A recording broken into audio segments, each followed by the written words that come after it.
Herkese merhaba, sağlıklı, mutlu, bol kazançlı bir gün dilerim. Şimdi hızlıca bir değerli metallere bakalım. Analize geçmeden önce videoyu beğenmeniz, yorum yapmanız oldukça önemli. Ayrıca abone olmadan izleyen sayısı çok fazla. Abone olup çanı da açarsanız yeni videolar bildirim olarak ekranınıza düşecektir ve analizlere anında ulaşabilme şansını yakalayacaksınız. Evet, şimdi grafiklere geçecek olursak gümüşle başlayacağım. Gümüşte hatırlarsanız şu son düşüşün minimum tepki sınırından satışlarla karşılaşmıştık geçen hafta Cuma günü. Burada 30 dolar önemli olacak dedik. Yalnız 30 dolar psikolojik bir destektir. Bunun altına sarkmalar yaşanabilir. 30 dolar psikolojik desteği kırıldı algısı yaratıp tekrar alıma geçebilirler demiştik. Burada da 29.70'lere kadar satışlar geldi ve güçlü alıcıların geldiğini gördük. Şimdi bu noktada düşük zaman dilimlerine geçip bu bölgeden gelen alıcıların gücünü takip etmemiz gerekecek. Şu an içinde 30.50'lerde bir dirençle karşılaşmış durumdayız.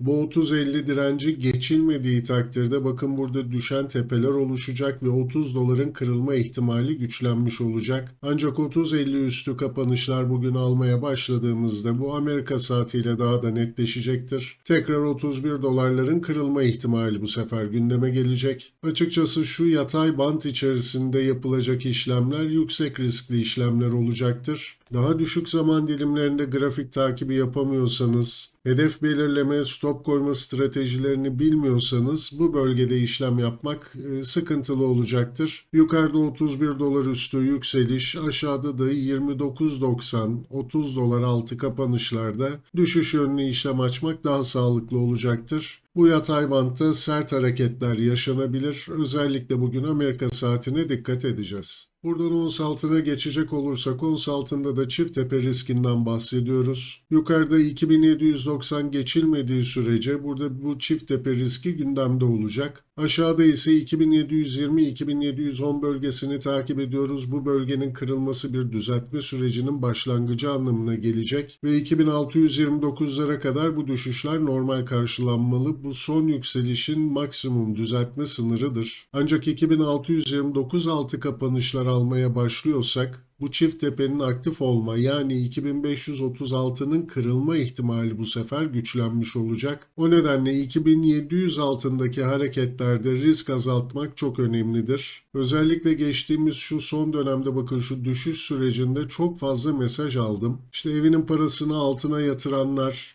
araba almak isteyip altına yatıranlar, bu düşüşte, bu düşüş sürecinde oldukça sıkıntılı günler yaşadı. Dolayısıyla yüksek maliyetli yatırımcılar özellikle burada temkinli olmaları gerekiyor. 2700 altındaki hareketler oldukça sıkıntılı olacaktır. Yalnız burada komple pozisyon kapatmaktan bahsetmiyorum. Olası geri çekilmelerde ortalamanızı düşürmek adına tekrar alım yapmak için %20, %30 olur. Risk algınıza göre bunu %50'ye kadar çıkartabilirsiniz. Nakde geçmek bu bölgede en azından o düşüş süreçlerine yakalanacak olursanız daha az stres olmanızı ve en önemlisi maliyetinizi düşürme şansını yakalamış olursunuz. Ancak 2710'da kırılmadığı sürece 2790'ın kırılma ihtimali daha güçlü olarak görünmekte şu an için. Buradan altının düşük zaman dilimlerine geçtiğimizde bakın şu tepe bölgede bir omuz baş omuz formasyonu ihtimali gündemde.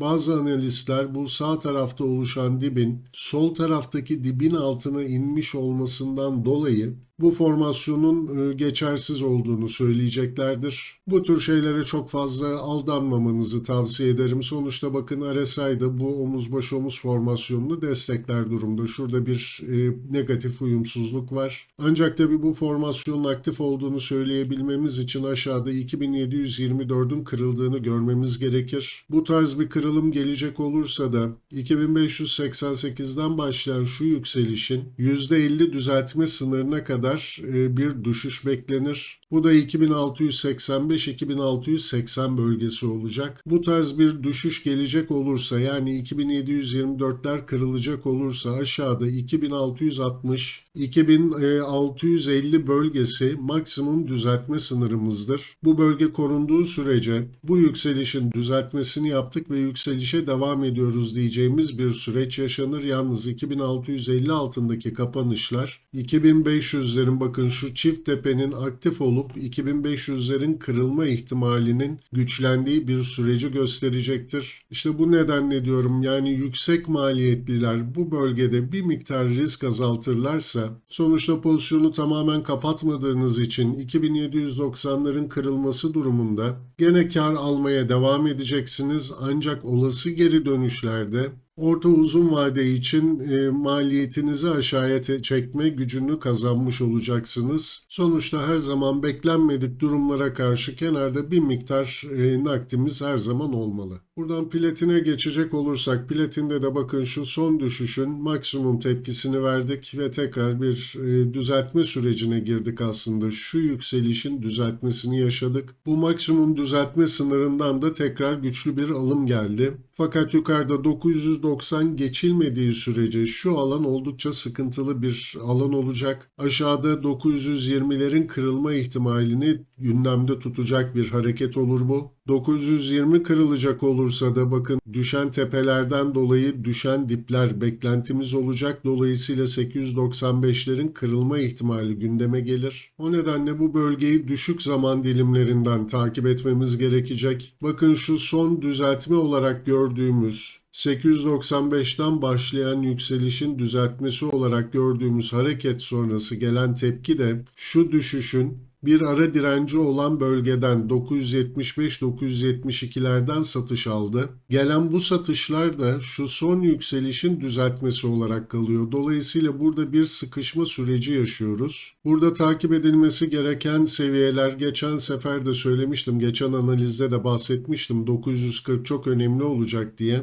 Bu bölgeden evet bir tepki aldık. Ancak bu tepkinin de yukarıda 957 üstüne minimum atması gerekir. Bu en azından bir miktar tepkinin güçlendiği süreci gösterir. Ancak yukarıda 970 üstü kapanışlar aldığımız takdirde yani şu bir önceki tepe geçildiği takdirde burada yükselişlerin devamından bahsedebileceğiz. Dolayısıyla şu son oluşan diple birlikte yaklaşık şu 30 dolarlık alan oldukça kritik olacak. Aşağıda 940 kırılırsa satışların bir miktar derinleşme ihtimali, yukarıda da 970 geçilirse yükselişin devam ihtimali güçlenmiş olacak. Bu bölgeyi yakından takip ediyor olacağız önümüzdeki günlerde. Buradan paladyuma geçecek olursak bakın şu son düşüşün minimum tepkisini verdik. Bu bölge geçilemeyince tekrar bir miktar satış aldık. Fakat geçmişte bakın direnç olarak çalışan bölge şu an için destek olarak çalışıyor. Burada 950 altında kapanışlar almadığımız sürece tepkinin güçlenme ihtimali gündemde olacak ve yukarıda 1015'lerin geçildiği bir süreci takip edebiliriz. Ancak 950'nin kırılması durumunda şu son düşüşün minimum tepkisini verdik ve tekrar satışa dönüyoruz diyeceğimiz bir süreç yaşanır.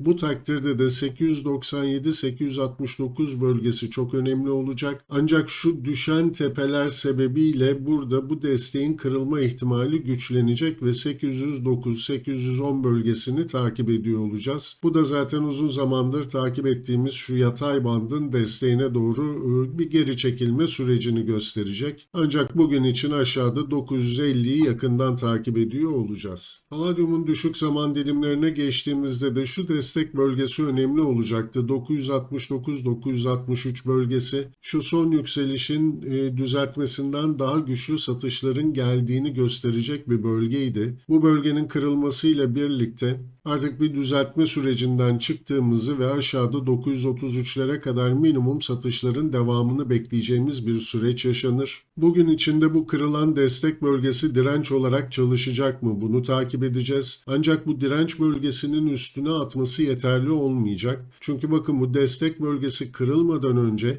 son bir alım geldi bu bölgeden. Bu alıcıların satışa döndüğü seviye önemli olur. Böyle durumlarda 977 yani kırılım öncesinde oluşan son tepe geçildiği takdirde burada aşağıdaki şu ara destek bölgemiz bakın %78.6'nın geçtiği 950'lerin destek olarak çalıştığını söyleyebiliriz. Ancak 977 üstünde hareketler görmediğimiz sürece 933'ler hatta bu bölgenin de kırılma ihtimali güçlenmiş olacak. O yüksek zaman dilimlerinde bahsettiğimiz minimum tepkinin artık tekrar satışa döndüğünü söyleyeceğimiz bir süreç yaşanabilir. O yüzden bugün yukarıda 977 özellikle özellikle Amerika saatinde yakından takip edilmeli. Şimdi buradan son olarak bir de Brent petrole geçmek istiyorum. Bakın Brent petrolde şu direnç bölgemizin kırılmasıyla birlikte yatay banttan da kurtulmamız sebebiyle yukarıda 82 dolarlara doğru bir hedef belirlemiştik. Bu süreç tamamlandıktan sonra da aslında şu an için bir düzeltme sürecinde olduğumuzu söyleyebiliyoruz. Aynı zamanda da bakın bu önemli gördüğüm direnç bölgesinin artık destek olarak çalışıp çalışmayacağını kontrol edeceğiz. Burada benim için önemli seviye daha önce de söylemiştim 75-50 olacak. Bakın bu direnç bölgesi kırılmadan önce alıcıların güçlendiği son alandır burası. Aynı zamanda şu yükselişin %61.8'i de aynı bölgeden geçiyor. Dolayısıyla burada 75-50 altında kapanış almadığımız sürece bu satışlar bir düzeltme olacaktır. Ancak 75-50 altındaki hareketler tekrar 70 dolarları gündeme getireceği için bu bölgede çok dikkatli olmak gerekecek. Evet değerli metaller ve Brent petrolden de bugünlük bu kadar diyelim. Tekrar görüşmek üzere, hoşça kalın.